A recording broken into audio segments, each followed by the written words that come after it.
చిన్న శారీరక అవస్థ అయితేనే, ఇబ్బంది అయితేనే, అయ్యో ఇంత ఇబ్బంది పడుతూ నేను ఎలా ముందుకు వెళ్ళేది, ఇంత శారీరకమైనటువంటి ఇబ్బంది ఉంది అని ఆవేదన వ్యక్తం చేస్తారు. అనేక ఇబ్బంది ఫీల్ అవుతుంటారు. అయితే అలాంటిది కరీంనగర్ హౌసింగ్ బోర్డ్ కాలనీ మధురా నగర్లో ఒకటి కాదు, రెండు కాదు, ఏకంగా 40 సంవత్సరాల నుంచి ఒక భయంకరమైన వ్యాధితో బాధపడుతున్నటువంటి శ్రీనివాస్ ఉదంతం అనేది మనం తెలుసుకుందాం. ఆయన ఏంటి అసలు పలుమార్లు దయతో నన్ను విముక్తిని చేయండి, నన్ను ఆ, ఈ లోకం నుంచి పంపేయండి, మెర్సీ కిల్లింగ్, కారుణ్య మరణానికి అనుమతి ఇవ్వండి అని గతంలో సైతం రాయడం జరిగింది. తన వల్ల కావట్లేదు అని కోరుతూ తీసుకున్నటువంటి నిర్ణయం మరొకసారి ఆయన తీసుకుంటున్నట్టుగా మనకు సమాచారం అందింది. ఇప్పుడు వారితో ఉన్నాం. యా, ఎట్లా ఉన్నారు మీరు ఇప్పుడు? పర్వాలేదు, ఇబ్బంది ఏమి లేదు. కానీ పరిస్థితులు కొన్ని శారీరకంగా అంటే మీకు ఎలాంటి శారీరక ఇబ్బంది ఉన్నది ఏంటి అసలు? అంటే ప్రతిరోజు కదలడము అవి ఇవి కొద్దిగా ఇబ్బందికరమే. శరీరంలోని ప్రతి అవయవం కూడా దాన్ని మరొకరు కదిలించాల్సిందే. నా శరీరము నేను కదిలించుకునే స్థితి లేదు ఈరోజు. మరొకరు కదిలించాల్సిందే. మా భార్య కదిలించాలి, స్నానం చేయించాలి, అన్నం పెట్టాలి. ఇలాంటి పరిస్థితులలో ఆమెను చాలా ఇబ్బంది పెడుతున్నానని నాకు కొద్దిగా మనోవేదన కలుగుతుంది. ఈ సందర్భంలో నేను సుప్రీంకోర్టును ఆశ్రయించడం జరుగుతుంది. తర్వాత భారత ప్రధాని నరేంద్ర మోడీ గారిని కూడా కలవడం, అనుమతి ఇవ్వండి, నాకు మెర్సీ కిల్లింగ్ అనుమతి ఇవ్వండి అని నేను రిక్వెస్ట్ చేస్తున్నా. ఇప్పటి వరకు అనుభవించిన ఈ యొక్క కండర క్షీణత వ్యాధి సరిపోతుంది. 4 దశాబ్దాలుగా పడుతున్న ఆవేదన, బాధ, దుఃఖం ఇదంతా అనుభవించాను. ఇక్కడికి చాలు, సంతృప్తిగా ఉంది. ఇక నేను వెళ్ళిపోవడం బెటర్ అని నా మనస్సు నాకు ఒక అంతర్సాక్షిగా నాకు చెప్తుంది. కాబట్టి నేను భారత సుప్రీంకోర్టును నేను ఆశ్రయిస్తున్నాను. అయ్యా, నాకు మెర్సీ కిల్లింగ్ ఇవ్వండి అని నేను అనుమతి ఇవ్వండి అని కోరుకుంటున్నా. గతంలో సైతం దాదాపు దశాబ్ద కాలం కిందనే మీరు ఒకసారి కోరుకున్నారు. అప్పుడేమన్నా స్పందన వచ్చిందా? ఇంకేమైనా వాళ్ళు మీతో కాంటాక్ట్ అయ్యారా? నేను 12 సంవత్సరాల క్రితం రాష్ట్ర హైకోర్టును కూడా అడిగాను, నాకు మెర్సీ కిల్లింగ్ ఇవ్వండి అంటే వారు స్పందించలేదు. అప్పటి నుండి ఇప్పటి వరకు కూడా ఇదే కత్తులతో మెదలుతో జీవిస్తున్నా.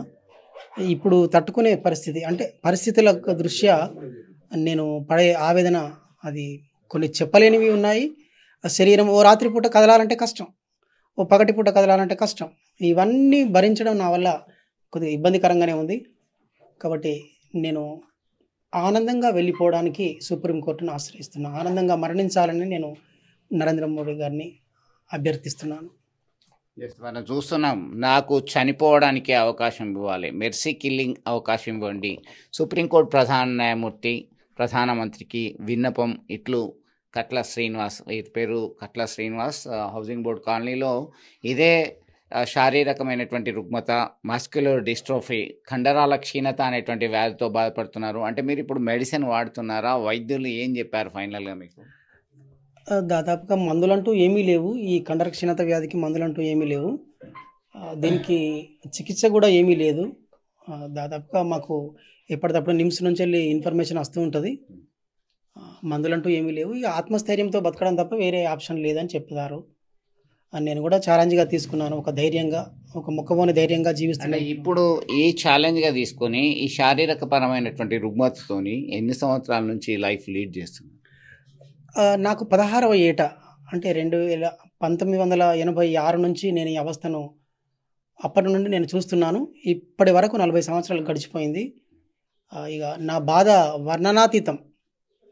నేను చెప్పలేని పరిస్థితులు ఎన్నో ఉన్నాయి. పడడం, లేవడం, కూర్చోవడం, అనేకమైన గాయాలతో, అనేకమైన అవస్థలతో కాలం వెల్లదీస్తూ వచ్చాను ఇప్పటి వరకు. కాబట్టి ఇక చాలు అని నా మనస్సు నాకు చెప్తుంది. ఇప్పుడు నాకు ప్రతిరోజు సేవలు చేసే మా భార్యకు బాధ పెడుతున్నానేమో, ఆమె మనస్సును కూడా గాయపరుస్తున్నానేమో అని నాకు లోపల ఒక ఆవేదన ఉంది. ఆ ఆవేదన నుంచి నేను విముక్తి కావాలి, నా శరీరం నుండి నేను విముక్తి కావాలనే కోరికతో ఈరోజు ప్రశాంతంగా వెళ్ళిపోవాలి, ఆనందంగా వెళ్ళిపోవాలని నేను మెర్సీ కిల్లింగ్ అడుగుతున్నాను. సుప్రీంకోర్టు ప్రధాన న్యాయమూర్తి గారిని, గౌరవ నరేంద్ర మోడీ గారిని. నాకు ఈ కుటుంబ సభ్యులు ఏం చెప్తున్నారు? మీకు సేవ చేస్తూనే ఉన్నారు గత కొంతకాలం నుంచి. అంతకుముందు మీ నాన్న చూసుకున్నారు. మీ మదర్ కూడా వృద్ధురాలయిపోయిండ్రు. మీ భార్య వీళ్ళందరూ కూడా ఏం చెప్తున్నారు మీకు? వాళ్ళు చేస్తున్నారు. మా అమ్మ, నాన్న చేశారు. ఇప్పుడు మా భార్య గూడా జేస్తుంది. ప్రతిరోజు సేవలు చేయడం ఇదంతా రొటీన్ అయిపోతుంది. కానీ ఈ సుదీర్ఘ కాలం పాటు చేసే అటువంటి సేవలతో వాళ్ళు గూడా విసిగిపోతున్నారేమో! వాళ్ళు గూడా మనస్సులో ఈ ఎంతకాలం ఇలా చేయాలి? ఎంతకాలం ఈయన బ్రతికుంటాడు అనేటువంటి ఒక భావనలో వాళ్ళు ఉండొచ్చు. దాన్ని దృష్టిలో పెట్టుకొని గూడా నేను సుప్రీం కోర్ట్‌ని ఆశ్రయిస్తున్నాను. మొత్తం మీద కొన్ని దేశాల్లో మాత్రమే మెర్సీ కిల్లింగ్ అమల్లో ఉంది. పర్టిక్యులర్‌గా 2002 నుంచి నెదర్లాండ్స్‌లో ఉంది. మరికొన్ని సంవత్సరాల తర్వాత బెల్జియం, కెనడా, ఆస్ట్రేలియా, అలాగే స్పెయిన్ లాంటి దేశాల్లో ఉంది. Active mercy killing, passive mercy killing అని 2 రకాలుగా ఉంది. భారతదేశంలో కారుణ్య మరణానికి అనుమతి లేదు. అది చట్టబద్ధమైనది కాదు. అయినప్పటికీ కూడా ఆయన లేఖ రాయడం జరిగింది. గతంలో హైకోర్టును ఆశ్రయించారు. ఇప్పుడు సుప్రీంకోర్టు ప్రధాన న్యాయమూర్తికి ఏకంగా లేఖ రాస్తున్నారు. ప్రధానమంత్రికి కోరుతున్నారు.